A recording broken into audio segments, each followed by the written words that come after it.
আমাদের দেশের আগামী অ্যাটলিস্ট 50 বছর এমন কোনো সরকার আসবে বলে আমি বিশ্বাস করি না, যে সরকার হাসিনাকে পছন্দ করে হাসিনার সাথে ভালো সম্পর্ক ভালো চোখে দেখবে, এইটা আমি বিশ্বাস করি না। আর এটা যদি না হয় তাহলে বাংলাদেশের সাথে সম্পর্ক বাংলাদেশের সাথে সম্পর্ক মেনটেন করার জন্য হলেও ভারতের উপর একটা প্রেশার থাকবে হাসিনাকে আশ্রয় না দেয়। হয়তো আমাদের দেশে ফেরত পাঠাইলো না, বাংলাদেশে ফেরত পাঠালো না, ঠিক আছে, কিন্তু তাদের মাটিতে আশ্রয় দেয়া এটা সম্ভাবনা খুব কমে যায়। লাল পাসপোর্ট বাতিল হওয়ার পর শেখ হাসিনা ভারতে অবৈধ হতে যাচ্ছেন, এক্ষেত্রে ভারতের সামনে কোন পথটি খোলা আছে? দেখেন, ভারতের সামনে অনেক পথ খোলা আছে, কিন্তু ভারত কোন পথটা আসলে বেছে নেবে। যেমন শেখ হাসিনা কি ছিল গত 1 মাসে, মানে অগস্টের 5 তারিখ থেকে অনেক ভালোভাবে পরিষ্কার হচ্ছে। এবং যেমন মনে করেন আমরা একজন হাসিনা সম্বন্ধে অনেক কিছু জানতাম।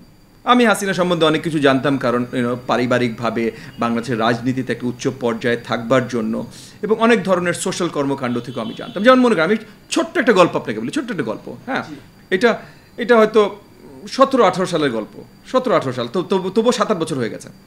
তো আমি দাওয়াতে গল্প করছি যার সাথে উনি আবার তখন ক্রিকেট বোর্ডের খুব সিনিয়র মেম্বার ছিলেন, বাংলাদেশ ক্রিকেট বোর্ড বিসিবির খুব সিনিয়র মেম্বার ছিলেন।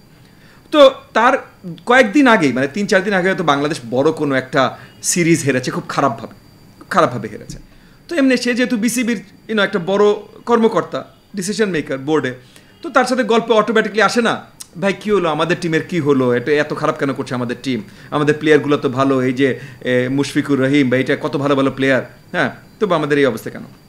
তো সে মানে অলমোস্ট খেপে, যে মানে আমার উপরে খেপে না, মানে একটা জিনিস আছে কিছু জিনিস মানুষের মানে তার কথা বললে বোঝা যায় যে এটার জন্য তার কত রাগ, হ্যাঁ, সে খেপে যে আমাকে বলছে, এবং এটা কিন্তু 7-8 বছর পুরনো ঘটনা, হ্যাঁ, খেপে যে আমাকে বলছে, ভাই আমাদের টিম খেলবে কীভাবে, আমরা একটা কোচ নিয়ে আসি, আমরা ভালো ভালো প্লেয়ার নিয়ে আসি, আমরা ট্রেনিং দিই, এটা করি সেটা করি, খেলার মাঠে যাওয়ার সাথে সাথে ফোন আসে প্রধানমন্ত্রীর কাছ থেকে, এই ওরে ব্যাটিংয়ে নামাইলে না কেন, ওরে নেক্সট নামাও, এই ওরে বলিং দিচ্ছ না কেন, ওরে নেক্সট বলিং করো, ওরে ওখানে দাও।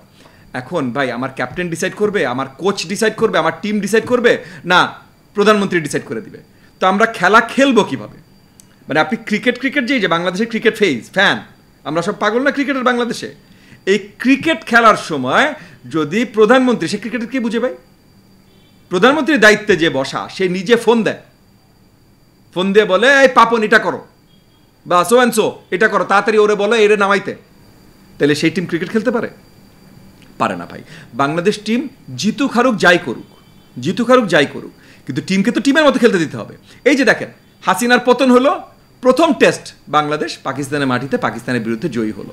আমি বলছি না তারা এরপর থেকে সব টেস্ট জিতবে বা এটা কিছু, বাট একটা কারণ তো নিশ্চয়ই আছে যে তারা নিশ্চিন্তায় নিজেদের মতো করে খেলতে পেরেছে, নিশ্চয়ই একটা কারণ আছে। এইটা ছিল হলো শেখ হাসিনা, সব জায়গায় সে নাক গলিয়ে সব কিছু নষ্ট করবে। এই জিনিসটা ছিল না ভাই, যে আপনার যদি ছোটোখাটো আপনার জমিরও ইস্যু থাকে, আপনার হাসিনার কাছে চাইতে হবে, প্রেস ক্লাবের সামনে যাবেন, বড় একটা ব্যানার ধরবেন, মাননীয় প্রধানমন্ত্রী আমাকে বাঁচান, এছাড়া বাংলাদেশে কোনো আর যাওয়ার জায়গা ছিল না। এটাই তো তৈরি করেছিল হাসিনা। সো সেই হাসিনাকে তখন এটা যখন হাসিনা তৈরি করলো, তখন কিন্তু ভারত মদদ দিচ্ছিল। আজকে ভারত মদদ দিবে কি না? শেখ হাসিনার পাসপোর্ট বাতিল হয়ে গেছে, এবং পাসপোর্ট বাতিল হলেও এই পাসপোর্ট বাতিলের রিপোর্ট কাগজপত্র শুনেন, সরকারি কাজ জীবনে যে করেছে সে বলতে পারে ভাই যে সরকারি কাগজপত্র মাসের পর মাস আটকায় রাখা যায়, হ্যাঁ যাই, বাট আমরা মুদ্রা কথায় আসি হলো যে ভারত এখন হাসিনার সাথে কি করবে। ভারত হাসিনাকে স্থায়ী ঠিকানা দিতেই পারে। কেন দিতে পারে? ভারতের পুরনো বন্ধু ছিল, কিন্তু ভারতের পুরনো বন্ধু ছিল সেটার জন্য হাসিনার মতো একটা জেনোসাইডাল মেনিয়াক যে গণহত্যা ঘটিয়েছে, তাকে যদি মানে লিগাল আশ্রয় দেয় ভারত, তাহলে বিশ্বের কাছে ভারতের নেগেটিভ পিআর হবে, পুরো বিশ্বের কাছে। এখন কতখানি নেগেটিভ পিআর হবে এবং ভারত এটা ম্যানেজ করতে পারবে কিনা, এটা একটা প্রশ্ন। দ্বিতীয় প্রশ্ন হলো বাংলাদেশের সাথে কিন্তু ভারতের শুভ ভালো সম্পর্ক দরকার। সো হাসিনাকে আশ্রয় দিলে বাংলাদেশের সাথে কতখানি খারাপ সম্পর্ক হবে এবং সেইটা ভারত কতখানি মেনে নেবে, এই দুইটা মেইন ইস্যু। ভারত হাসিনাকে নিয়ে কী করবে? এখন প্রথম বিষয়টাতে আসি, হলো যে বিশ্ব পিআর, যে জেনোসাইড একটা গণহত্যাকারীকে ওরা জায়গা দিয়েছে, এটা ওরা ঠিকভাবে মানে লাইক পিআর ম্যানেজ করবে কিভাবে? এখন পিআর ম্যানেজ করার একটা উপায় থাকতে পারে যে এই যে আমাদের দেশে আমরা যাদেরকে ধরছি এখন, এই আমি দোসরদের যাদেরকে ধরছি তাদের নামে যে মামলাগুলো হচ্ছে এই মুহূর্তে ঠিক সঠিক আঙ্গিকে মামলা হচ্ছে না, আবল তাবল মামলা হচ্ছে। মানে এরা সবাই যেমন মনে করেন এই আপনি সালমান রহমান বলেন, দীপুমণি বলেন, মানে এদের এগেনস্টে যত মামলা দেয়া যাবে তাতে এদের মনে করেন আগামী 300 বছর জেল খাটতে হবে, 400-500 বছর জেল খাটতে হবে, কয়েকজনের তো ভাই 5 বার 10 বার করে ফাঁসি দিতে হবে, মানে একদম সঠিক মামলা এইটাতে। কিন্তু এই মুহূর্তে তাদের নামে সেই সঠিক মামলাগুলো দেওয়া হচ্ছে না, ওকে, র্যান্ডম আবল তাবল মামলা দেওয়া হচ্ছে। যাই হোক, সেটা যাই হোক, পরে হয়তো ঠিকভাবে দেওয়া হবে। কিন্তু যদি ঠিকভাবে আমরা মামলা না দিই, মামলাগুলো যদি ঠিকভাবে না দেয়, তখন ভারত বলতেই পারে যে রাজনৈতিক হয়রানির জন্য হাসিনাকে ফেরত চাচ্ছে, এবং আমাদের কাছে হাসিনা যেহেতু আশ্রয় চেয়েছে, রাজনৈতিক হয়রানি থেকে তাকে মুক্ত করার বা বাঁচানোর আশ্রয়টা আমরা দিতে পারি, এইটা তারা পিয়ার ম্যানেজ করতে পারে। তাহলে এইখানে আমাদের একটা দায়িত্ব আছে, হাসিনার নামে যেন আবল তাবল মামলা না হয়। হাসিনা গণহত্যার আসামি, ওর নামে কিন্তু আবল তাবল মামলা দেওয়ার দরকার নাই ভাই, 50 বার ফাঁসি দেওয়া শেষ হবে না ওর। সো ওর নামে আবল তাবল মামলা দেওয়ার দরকার নাই। সো সেই জায়গাগুলো আমরা যদি একটু ঠিকঠাক রাখি, তাহলে ওই যে গ্লোবাল পিয়ার এইটা ভারত ম্যানেজ করতে পারবে না, হাসিনাকে রাখবে না। এবার আসেন আমাদের দেশের সাথে বন্ধুত্ব। আমাদের দেশের আগামী অ্যাটলিস্ট 50 বছর এমন কোনো সরকার আসবে বলে আমি বিশ্বাস করি না, যে সরকার হাসিনাকে পছন্দ করে হাসিনার সাথে ভালো সম্পর্ক ভালো চোখে দেখবে, এইটা আমি বিশ্বাস করি না। আর এটা যদি না হয়, তাহলে বাংলাদেশের সাথে সম্পর্ক মানে বাংলাদেশের সাথে সম্পর্ক মেনটেন করার জন্য হলেও ভারতের উপর একটা প্রেশার থাকবে হাসিনাকে আশ্রয় না দেয়। হয়তো আমাদের দেশে ফেরত পাঠাইলো না, বাংলাদেশে ফেরত পাঠালো না, ঠিক আছে, কিন্তু তাদের মাটিতে আশ্রয় দেয়া, এটার সম্ভাবনা খুব কমে যায়। সজীব অজেদ জয় কি আওয়ামী লীগের পরবর্তী কর্ণধার হতে যাচ্ছেন? আমি আপনার প্রশ্নটা খুব ছোট্ট একটা উত্তর দিয়ে দিই। হ্যাঁ, আওয়ামী লীগের কোনো বৈশিষ্ট্য এই বাংলাদেশের মাটিতে থাকবে না। তো যদি বাংলাদেশের মাটিতে একটা জিনিসের অর্গানাইজেশনের কোনো বৈশিষ্ট্য না থাকে, ওইটার কর্ণধর কে হলো, কার শ্বশুর হলো, কার শাশুড়ি হলো, আমাদের কারো কিছু আসেই যায় না। 1 জানুয়ারি 2024 চেঞ্জ টিভি পা রেখেছে সুরভিত 6 বছরে। সবার প্রতি নিরন্তর শুভেচ্ছা। চেঞ্জ টিভি প্রতিষ্ঠা বার্ষিকীতে আমরা এদেরকে ধন্যবাদ জানাই, চেঞ্জ টিভিকে উত্তরোত্তর সাফল্য কামনা করি। আর সাথে সাথে আমরা বিশেষ করে এদেরকে অনুরোধ করব যেন তারা দেশের পক্ষে এবং বাংলাদেশের জনগণের পক্ষে, ইসলামের পক্ষে, হকের পক্ষে, সত্যের পক্ষে তারা যেন সুন্দর পরিবেশন করতে পারে, এই আশাবাদ ব্যক্ত করি। চেঞ্জ টিভিকে আমি তো মেলা দিয়ে ধরে দেখছি।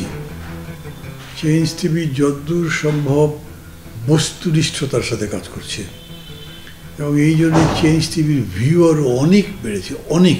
আমি নিজে যে অনেকগুলো সভা করে মানে এখানে ইন্টারভিউ করেছি, কোনো কোনো ক্ষেত্রে আমি দেখেছি মিলিয়নের মতো হয়েছে ভিউ, মানে অন্য কোনো জায়গায় এত হয় নাই। আমি মনে করি চেঞ্জ টিভি ভালো কাজ করছে, প্রচণ্ড চাপ আছে, তার মধ্যেও চেঞ্জ টিভি যদি তাদের এই নিষ্ঠতা রাখতে পারে, তাহলে এটা আরও ভালো করবে। আমি তাদের সাফল্য কামনা করি। আগামী 1 জানুয়ারি জনপ্রিয় যে online television, online media change টিভির 5 বছর পূর্তি হবে। চেঞ্জ টিভির সাথে আমার অনেক দীর্ঘ এবং পুরনো সম্পর্ক, প্রায় বলতে পারেন ঘরের সম্পর্ক। আমি এই 5 বছর পূর্তি উপলক্ষে আমি চেঞ্জ টিভিকে আমার ব্যক্তিগত পক্ষ থেকে, বিপ্লবী ওয়ার্কার্স পার্টির পক্ষ থেকে আমি আন্তরিক শুভেচ্ছা এবং আমি অভিনন্দন জানাই। আমাদের এখানে গণমাধ্যমকে বলা হয় 4th স্টেট। একসময় ধরুন বিচার ব্যবস্থার প্রতি মানুষের একটা শেষ ভরসার জায়গা ছিল। সেই বিচার ব্যবস্থা যখন এখন বিরোধী দলের দমনের একটা প্রতিষ্ঠানে পর্যবসিত হয়েছে, এখন জনগণের পক্ষে, বিরোধী দলের জন্য, জনগণের শোষিত নিপীড়িত অংশের জন্য গণমাধ্যমই হচ্ছে এখনো পর্যন্ত শেষ ভরসা। আমাদের এখানে ঐতিহাসিকভাবে গণমাধ্যম বরাবরই জনগণের গণতান্ত্রিক আকাঙ্ক্ষার পক্ষে ছিল। চেঞ্জ টিভি আসলে আমি নিজেও এটা দেখি, এবং চেঞ্জ টিভি তার সক্রিয়তা বজায় রেখে কাজ করছে। অনেক কিছু তাদের নিউজগুলোর মধ্যে আমরা দেখি, অন্যান্য প্রোগ্রামগুলোতেও বেশ ইনফরমেটিভ জিনিসগুলো থাকে। আমি এর সঙ্গে যুক্ত যারা কাজ করছেন তাদের সকলকে শুভেচ্ছা জানাচ্ছি, এবং চেঞ্জ টিভি যারা দেখেন সে সমস্ত দর্শকদেরকেও আমি শুভেচ্ছা জানাচ্ছি। আপনারা ভালো থাকুন, তবে একটি কথা, সড়কে আইন মেনে নিয়ম মেনে আমাদের সকলেই যেন চলি সেই চেষ্টা করবেন। জীবন একটাই, সেই জীবন বাঁচানোর দায়িত্ব আপনার। চেঞ্জ টিভির সকল শ্রোতা এবং দর্শক, আশা করি আপনারা সবাই অনেক ভালো আছেন। 1 জানুয়ারি 5 বছর বর্ষপূর্তি চেঞ্জ টিভির। গত 5 বছর সঠিক খবর, সঠিক ইনফরমেশন এবং আমাদের দেশে কি হচ্ছে, কিভাবে হচ্ছে, সব কিছুর জিনিসগুলো সুন্দরভাবে যেমনভাবে তুলে ধরেছে চেঞ্জ টিভি আপনাদের সবার সামনে। আমি আশা রাখি আগামী 50 বছরও যেন ঠিক একইভাবে, একই ইন্টেগ্রিটির সাথে, অনেস্টির সাথে এবং হাই কোয়ালিটি জার্নালিজমের সাথে তারা আপনাদের সামনে তুলে ধরতে পারেন। আপনাদের সবাইকে অসংখ্য ধন্যবাদ।